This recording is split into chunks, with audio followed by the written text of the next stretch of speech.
Costco Presentation. This is our team, Gianni, Lindsay, Kathy, and Pierce. I'm now going to go over a quick company overview for Costco. Costco Wholesale was very successful from 1983 until 2011, with the leadership from the president, Craig Jelinek, and co-founder and CEO, Jim Sinegal. The company experienced favorable revenue growth and competitive standing, being the world's biggest and best consumer goods merchandises. Thanks to Senegal, the one startup venture became the third largest retailer in the United States, seventh largest in the world, the leader of discount warehouse and wholesale club in North America. In 2012, in January, Jelinek took over Costco Wholesale as the president and CEO. Under Jelinek, Costco Wholesale grew its annual revenue of $89 billion to $126.2 billion, and from 598 membership warehouses to 741 membership warehouses. Costco continued to grow in the first 9 months of the fiscal year for 2018 and opened 4 additional warehouses. As of June 2018, Costco was ranked the second largest retailer in the United States and world, only led by Walmart. Timeline of Costco. 1976, Price Club, the first type of discount member warehouse, a predecessor for Costco, opened an old airplane hangar in San Diego by sole Price. By 1979, Price Club had 2 locations, 900 employees, 200,000 members, and 1 million in profit, and opened a store called FedMart. At age 18, Jim Sinegal started working retail for FedMart. When Sinegal was 26, Price chose him to manage the original Price Club in San Diego after the store became unprofitable. Sinegal got the San Diego store back in good standing. Also, once Sinegal learned all of Price's technique, he left to start his own warehouse club operation. Leaving Price Club, Senegal opened its first Costco in 1983, the same year Walmart opened Sam's Club. In 1984, Costco opened 9 stores in 5 different states and serviced over 200,000 members. In December 1985, Costco started becoming a public company, selling shares to public and helped raise additional capital for expansion. In October of 1993, Costco merged with Price Club, becoming Price Costco, with Senegal as the CEO of the merged company. By January 1997, Price Costco became Costco Company Incorporated. In August 1999, Costco reincorporated to Washington and was renamed Costco Wholesale Corporation. For the problem identification. Costco is a very successful company with a very few issues. A few issues that we were able to find that Costco needs to be aware of is the participation of the Distribution Center Club Retail Plan of Action. The model in use wants clients to purchase at Costco stores, but restrains the whole amount of clients. Some customers may not feel welcome unless they are members at the store. An issue for Costco also is how low the prices they offer. The prices charged to customers are making just the minimum for the company, which can become a huge problem, like addressed by Wall Street analysts. An ongoing issue for Costco is also keeping operating costs at the bare minimum. Costco has also an issue with growth strategy. The company is always trying to expand and open more warehouses, but it can become a problem if they are moving too fast. Costco's original mission statement was to continually provide our members with quality goods and services at the lowest possible prices. Though later in a letter to shareholders, the mission is stated as follows. The company will continue to pursue its mission of bringing the highest quality goods and services to market at the lowest possible prices, while providing excellent service and adhering to a strict code of ethics that includes taking care of our employees and members, respecting our suppliers, rewarding our shareholders, and seeking to be responsible corporate citizens and environmental stewards in our operations around the world. Costco endeavors to be sustainable as a company and not only bring the highest quality goods to market, but also do what is right along the way. They take care of their customers and their employees while keeping prices low and rewarding shareholders for their contributions. Jekinek stated that they are committed to lessening the environmental impact, decreasing their carbon footprint, sourcing their products responsibly, and working with their suppliers, manufacturers, and farmers to preserve natural resources. They do this by updating their facilities with the most technologically advanced systems and making sure they are helping the environment while they continue their efforts to stay a sustainable business. Hi. Costco business model is based on 3 key principles. The first is having ultra low prices on a wide range of product categories. The second is an excellent product quality. And the third is an intriguing product selection based on everyday items and ongoing special items such as their money-saving treasure hunt items that often change. Costco uses these principles to focus their efforts on increasing membership and encouraging new customers to shop with Costco. Their rapid turnover rate and low operating costs enable them to operate at a high level and consistently make more money over time. Membership fees are a large part of their overall sales and help Costco keep product costs low. Another important element is due to Costco's state of affairs, they can sell and receive cash for inventory before it had to pay its vendors and take advantage of early payment options. This model is appealing because Costco can continue to grow and make money over time through the use of their membership services, and the extra cash flow enables them to get ahead with inventory. Hi, my name is Gianni Sinis, and this is the SWOT analysis for the Costco case.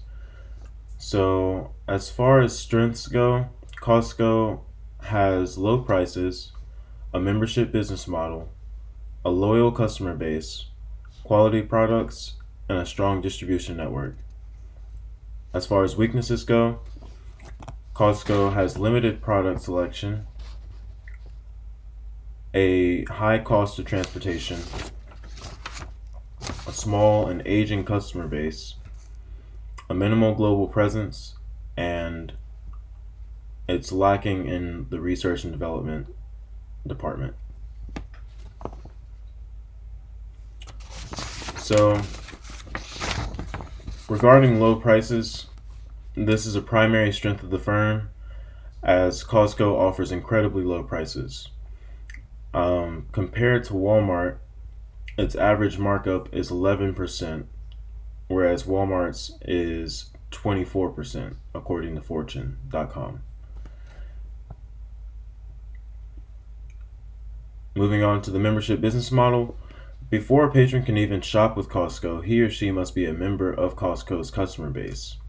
This entails paying an annual membership fee of $60.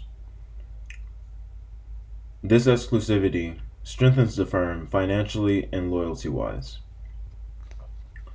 Segueing into the loyal customer base, over the years, Costco has developed a large, intriguing customer base. In 2019, it was estimated that Costco had approximately 5 million cardholders worldwide. Additionally, the membership renewal rate was 91% in the United States and 88% in Canada. These percentages are a testament to the strong customer loyalty that Costco wields.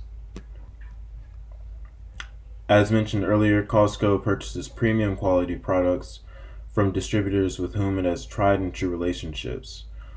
The firm buys these products in bulk, allowing them to procure them at low price points. Costco then marks said products up to a reasonable price to dole out to its patrons. And lastly,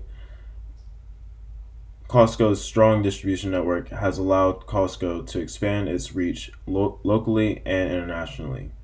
In 2019, the firm had 782 warehouses worldwide.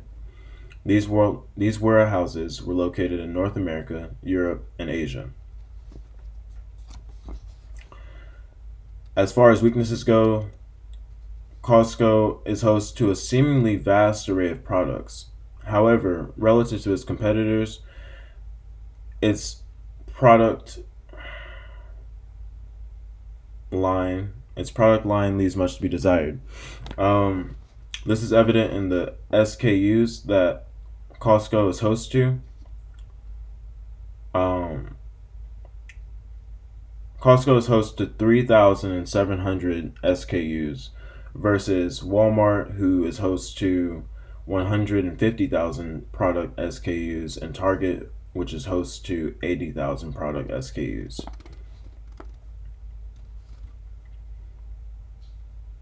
Regarding the cost of transportation, this isn't so much so a cost for Costco as it is for its consumers. So, because when consumers purchase from Costco, they usually buy in bulk, they have to, they incur larger costs in the process of transporting their goods from the store to their place of living. Now, Costco also has a small and aging customer base, which is a major drawback of being host to a limited product selection. This customer base is aging due to a discrepancy regarding Costco's non existent digital advertising and minimal e commerce presence. Because of its overall minimal digital presence, Costco is at a loss when it comes to bringing younger customers in.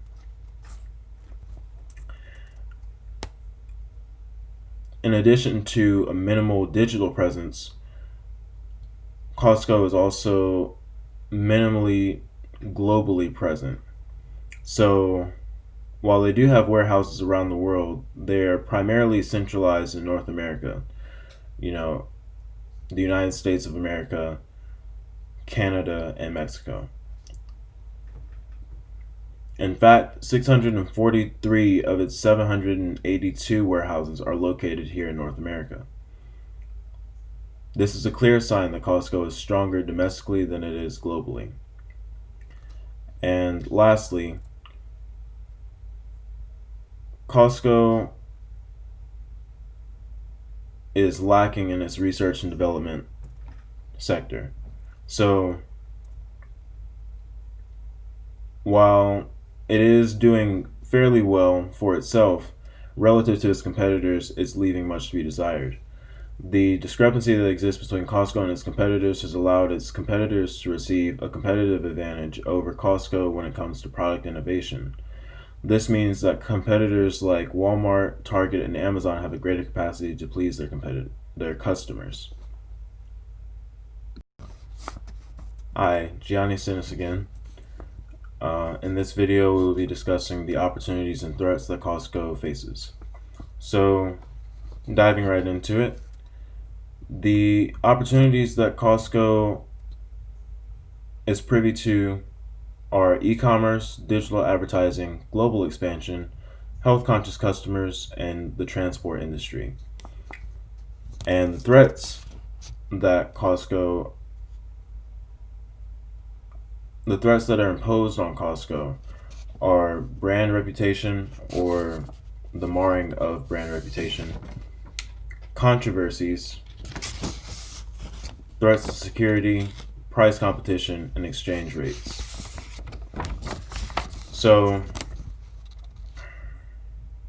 regarding e-commerce, it is now commonplace for consumers to fulfill their needs and wants by purchasing items online. This poses a major opportunity for Costco as it scarcely uses e-commerce to sell to its customers. In 2019, a mere 4% of Costco's total revenue was attributed to e-commerce. Regarding digital advertising, with a combined total of 3 billion and 126 million daily active users across the platforms of Facebook and Twitter, it is evident that social media use is increasing daily. This poses another major opportunity for Costco as it could reach more potential members by advertising online. Currently, Costco's Twitter presence is not worth mentioning, and its Facebook presence pales in comparison to its competitors. Regarding global expansion, Costco is fairly centralized in North America, so it could stand to expand globally. Some new markets it could reach include the continents of Africa, South America, and Australia. It could also construct more warehouses in the continents of Europe and Asia where it already has some warehouses. Regarding health-conscious customers, as humanity's propensity towards health-conscious behavior grows, Costco's product offerings should mirror this trend. By doing so, Costco may stand to retain its customer base, and it may also stand to attract new members. At the end of the day, either potentiality would mean more revenue for the firm. And lastly, for opportunities, regarding the transport industry, consolidation of shipments is becoming increasingly commonplace due to its cost effectiveness. It severely diminishes the cost of transporting commodities and is a practice that Costco should consider adopting. In doing so, Costco can diminish its operating costs, meaning more profit for the firm. Now, segueing into the threats, Costco's reputation was marred in 2015 due to a product recall scandal. The recall was due to an E. coli outbreak that affected some of its chicken salad. As a result of the outbreak, 19 people fell ill, and the remaining chicken salad was recalled from all of Costco's stores. Uh, as far as controversies go, in the past, Costco has incurred public scrutiny for placing the Holy Bible in the fiction section of its stores. As one can imagine, this did not go well over. As one can imagine, this did not go over well for Costco. In the end, Costco attempted to rectify the situation by sending an apologetic email to Fox News and by relocating the Bible to a different literary section of the store. Threats to security are a very real possibility. So, no different than most large corporations nowadays, Costco handles a substantive amount of data that is collected from its customers and employees. To manage this data, it delegates the task of storing this data to a third party cloud service. One can imagine the fallout that might occur if this data ever fell into the wrong hands. Regarding price competition, Costco has had to endure significant price competition in recent years. This is in part due to the fact that manufacturing costs have been reduced. Such reduction in costs has allowed other firms to take advantage of this opportunity to reduce their operating overhead. As one can imagine, this is not good for Costco as it has to compete with these firms on price. Lastly, changing exchange rates can mess with the revenue that a firm brings in when it operates internationally. This is a seemingly minor threat for Costco, as it was noted above that Costco is fairly centralized domestically. However, it is a threat nonetheless. Singal was effective, and his rules outlined a great business model that has simple but powerful strategies for success. Jelinek has continued to follow his rules of engagement, and both men deserve an A in this category. Pricing has been an important part of Costco's overall strategy and has worked well for them. They are able to achieve this due to the unbelievable success of their membership programs. Though they have only 38,000 products to select from, they are successful in the product selection because the products are often changing and customers have something to look forward to in store. Treasure hunting in store has been a great way to keep customers excited about Costco, and the new luxury but reasonably priced products are great for customers on a budget. Keeping low costs and everything efficient also contributes to Costco's ability to outperform other companies in benefits for their employees, which helps market their company by word of mouth. They're consistently growing in markets across the world. Though they do not do much outside marketing, they are consistent in quality and it shows. Though website sales are not their main focus, they do have a site that has been recently updated and they are on top of doing what is best for their customers. So we're going to talk about Porter's Five Forces, and the first part about Porter's Five Forces is competition in the industry. There are relatively three real competitors in this market, and Costco is commanding a 64% market share of warehouse club sales across the United States and Canada. The other competitors are Sam's Club and BJ's Wholesale Club. The main competitor out of these two is Sam's Club, but BJ's is on the rise and is expanding exponentially in the next 5 years. BJ's only holds about 7% of the market share, so they're really not just a big competitor in the first place, but with the way that they're planning on expanding in the next 5 years, they could possibly be a real competitor. But with the problem with each competitor in the industry is that they all three have very similar business models, which makes competition higher. Also, the threat of switching from one to the other is high because they all have similar annual membership fees. This makes competition high as well, but Costco is still leading the industry. For the second part of the Porter's Five Forces, we're going to look at the potential of new entrants into the industry. The potential of new entrants into the industry is very weak and incredibly low. The three main competitors are already so established that it would make entering the industry almost impossible because of money and because of how much of the market share each one of these um, competitors controls. The market is so matured to the point to where it's almost too late to even enter the industry. Um, and like I said earlier, the capital investment and the market entries are so incredibly high that even to compete with BJ's with just a 7% market share would be next to impossible. For the third part of the Porter's Five Forces, we're going to look at the power of the suppliers. The power of the suppliers is to negotiate on many prices it's pretty low and weak as well. The reason for this is most suppliers cannot afford to lose the business of the competitors in this market, much less Costco. The suppliers rely heavily on Costco and their competitors to make a large profit.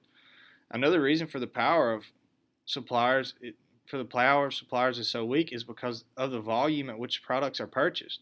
This puts the bargaining power of suppliers very low because the suppliers know that the margins are very tight for Costco and its competitors, so suppliers do not have much wiggle room to negotiate prices as well. And that's mainly because Costco, Sam's Club, and BJ's are purchasing such big quantities that they have to get the best price. So part 4 of the Porter's Five Forces is the power of the customers. This is kind of irrelevant because you can't really negotiate prices at Costco, so it's very weak. Most of the customers that Costco interacts with are small business owners and adults looking for extra savings that cannot be found in other places. So like they're already looking at the lowest price. So it's kind of irrelevant here. So we're going to move to the fifth part, and that's the threat of substitute products. The threat for substituting wholesale clubs is very high. There's a strong threat here, and it's created by the fact that other stores carry the exact same thing as Costco and a lot more of the same things that Costco has.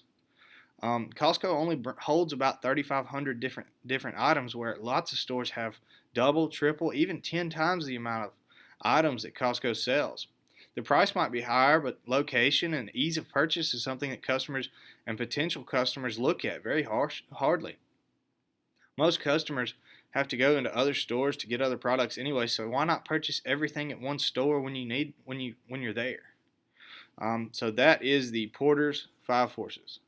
So the finances of Costco, they're a relatively strong company, but they still have some room for improvement. The ROA for Costco for 2017 came in at about 7.47%, and that's about where Costco has been with their ROA for the past decade, really, about 7%, showing that the company is doing well and making a good profit. The ROE, on the other hand, is a very high score of 25.18%. It's a very good ROE, seeing that a regular good ROE would be 15 to 20%. This once again shows how strong Costco really is. The current ratio is right around 1, and that's where it needs to be.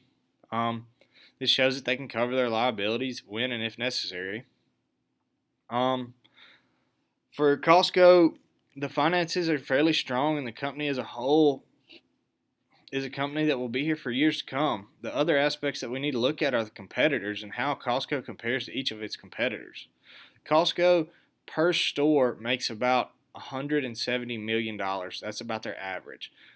Their closest competitor would be Sam's Club, and they don't even make $100 million per store on average. So they're up 70% on their closest competitor per store. So that shows how strong they are compared to their competitors. BJ's doesn't even compare to Sam's Club. But the main problem with their finances here or with Sam's finances in general, is Sam's is owned by Walmart, and Walmart is bigger than Costco. So if we look at Sam's and Walmart put together, then they're both bigger than Costco. But looking at just the wholesale market, Costco is it has a very strong financial position. Costco Corporation has also been very successful in their international movement. I mean, they have moved very well into other other countries as well as other states. They almost have a Costco in every state of the United States, and they're moving internationally very quickly. So they will be a force to be reckoned with in the future. Even though Costco is a very successful company, the business is good, there's a few things that they can improve on and maybe even consider in the future. One thing would be to increase e-commerce. The future is looking as though e-commerce is going to take a large grasp on business away from actual storefronts. And with that happening, the best thing to do is try to get the front end of this movement and market heavily for Costco's e-commerce business. There's been an average growth rate of 25.6% in e-commerce over the years 2014 to 2017.